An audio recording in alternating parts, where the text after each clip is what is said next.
Hello everyone, हम आज करने जा रहे हैं the Punjab land revenue act 1887 में लैंड रिवेन्यू रिकॉर्ड के बारे में, जिसमें मेन आपके जमाबंदी, खसरा गिरदावरी, सिजरा नसब और सिजरा एक्ट्स के बारे में। जमाबंदी आपकी क्या है?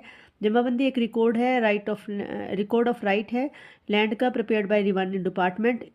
It is registered that contain ownership, cultivation and land revenue detail of every village.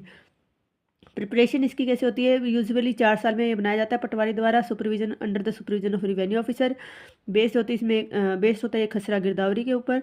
Verified और अटेस्टेड होता है ये आरओ के द्वारा, तहसीलदार या आपके assistant collector of second grade यानी नायब तहसीलदार भी हो सकते हैं। ठीक है, उसके बाद हम कंटेंट ऑफ जमाबंदी बढ़ लेते हैं। जमाबंदी इंक्लूड करता है आपके खेवट, जो कि लिस्ट ऑफ लैंड ओनर है और एंड देयर शेयर्स। उसके बाद खटोनी, दैट इज़ कल्टिवेटर्स या tenants of the land. Third आपका खसरा number, that is survey number. Area measured of land, measurement of land. उसके बाद है क्रॉप डिटेल, टाइप ऑफ जो क्रॉप आपने बोई है, सोन। लगान या रिवेन्यू, लैंड रिवेन्यू या रेंट पेबल जो भी है। इनकम्बरेंस है आपकी, मोर्टेज है, लीज है या चार्ज पे है, ये सब आपके कंटेंट हैं जमाबंदी की। अब पर्पस क्या है जमाबंदी का? जमाबंदी का पर्पस क्या है? To show the title of ownership, title या ownership of land, to record possession and cultivation, used as evidence in court for land dispute, act as the base document for mutation entry, mutation के entry के लिए base document है ये। उसके बाद आपका title ownership का दिखता है इससे। Possession, record of possession and cultivation भी होता है इससे की हेल्प से। उसके बाद यूज़ ऑफ एविडेंस, एविडेंस भी एज ए एविडेंस भी कोर्ट में ये काम आता है। ये इसके पर्पस हैं। उसके बाद हम करते हैं खसरा गिरदावरी। तो खसरा गिरदावरी का मीनिंग, पर्पस और कंटेंट के बारे में कर लेते हैं। मीनिंग आपका क्या है? Girdawari is a record of crop inspection prepared by the patwari, patwari द्वारा ये तैयार किया जाता है। और यहाँ पे क्या होता है? रिकॉर्ड ऑफ द क्रॉप होता है। ठीक है, it is made twice a year during the crop season.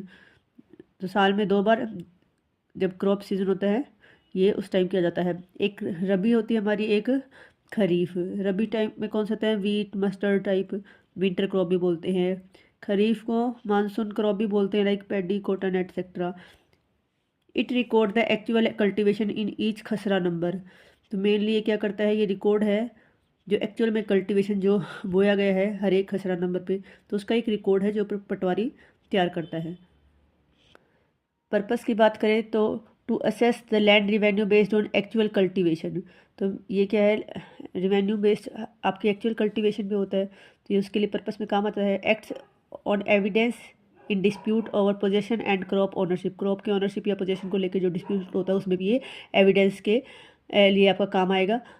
उसके बाद form the basis for crop insurance, compensation और relief in case of natural calamity. जब नेचुरल क्लाइमेटी की वजह से कोई कुछ आपको रिलीफ चाहिए, उस केस में क्रॉप इंश्योरेंस या कंपनसेशन के लिए भी इसकी ज़रूरत पड़ती है। उसके बाद कंटेंट की बात करें तो कंटेंट क्या है आपका? खसरा नंबर, जो कि प्लॉट वाइज एंट्री होती है। नेम ऑफ कल्टीवेटर और टीनेंट, जो कि कल्टीवेट कर रहा है दैट प्लॉट को। उसके बाद crop shown, type of crop जो भी आपकी है, वीट है, पैडी है, कॉटन है। कंडीशन ऑफ क्रॉप, गुड है, एवरेज है या बैड है। मीन ऑफ इरिगेशन, कैनाल है, वेल है, ट्यूबवेल है, रेन है। उसके बाद possession detail, who is actually in possession. Rank, remark की बात करें तो लैंड लेफ्ट कितनी है, फॉलो है, बर्न है या अंडर डिस्प्यूट है। तो ये सब आपका रिमार्क नीचे आप दे सकते हैं, इसके कंटेंट में आ जाएंगे। ठीक है,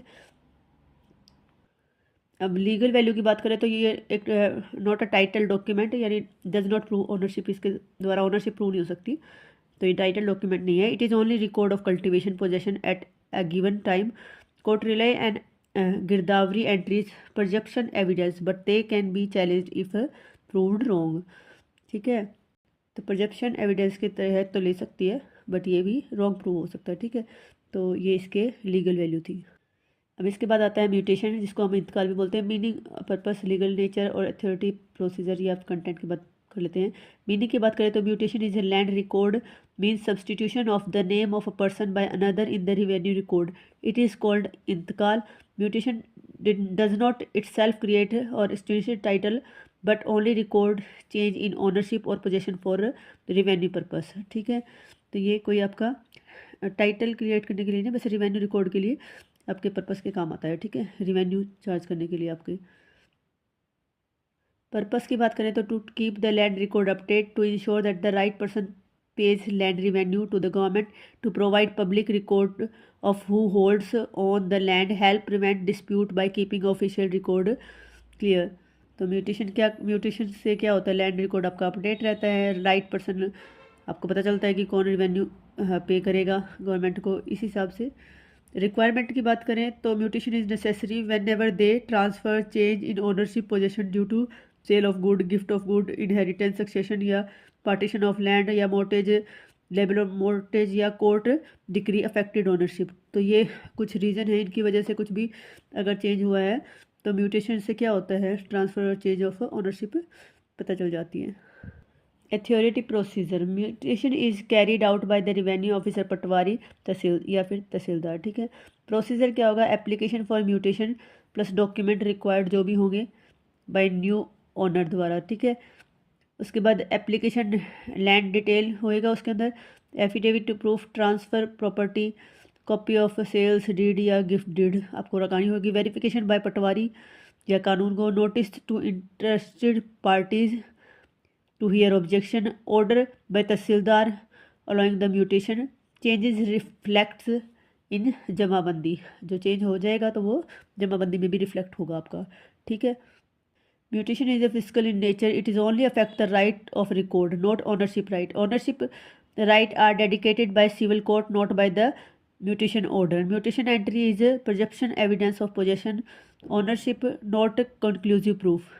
कंटेंट की बात करें तो इसके अंदर mutation number, date, village name, khewat या khasra number, type of transfer, old owner name, new owner name और रिमार्क, इस टाइप से इसके कंटेंट होते हैं। केस की बात करें तो बलवंत सिंह वर्सेस दौलत सिंह है, इसमें हेल्ड किया गया था। Mutation entries are only for physical purpose, do not confer title.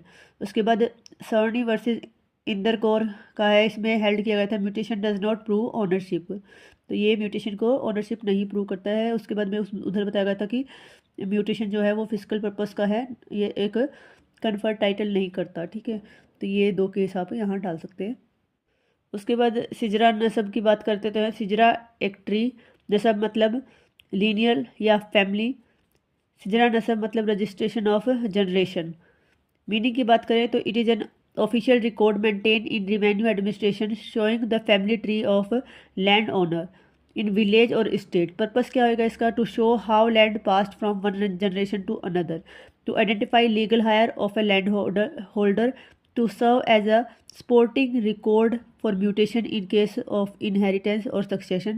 It prevents dispute over ownership by keeping lineage clear। ठीक है, एग्जाम्पल के लिए मान लो राम सिंह है, उसके दो बेटे हैं मोहन सिंह और सोहन सिंह, उनके बच्चे हैं अतरी, उसके बाद हैं रवि और कवि। तो उसके बाद जो राम सिंह अगर डाई हो जाता है तो उसके हायर एंटाइटल है टू इनहेरिट लैंड, तो ये can be identified from this record. तो ये सब पता चल जाएगा हमारे सिजरा नसब रिकॉर्ड से। फीचर की बात करें तो नेचर से क्या है, जेनोलॉजिकल फैमिली लीनियर चार्ट है ये, मेंटेन बाय एक पटवारी, यूज फॉर इनहेरिटेंस, म्यूटेशन या ओनरशिप डिस्प्यूट। फॉर्म इसकी क्या होगी, ट्री डायग्राम या फैमिली ट्री टाइप का होगा। उसके बाद सिजरा एक्स की बात करें तो सिजरा एक्स मतलब मैप या प्लान, एक्स मतलब कॉपी और image. So Sisra X means a map, copy or land holding in a village prepared from village map.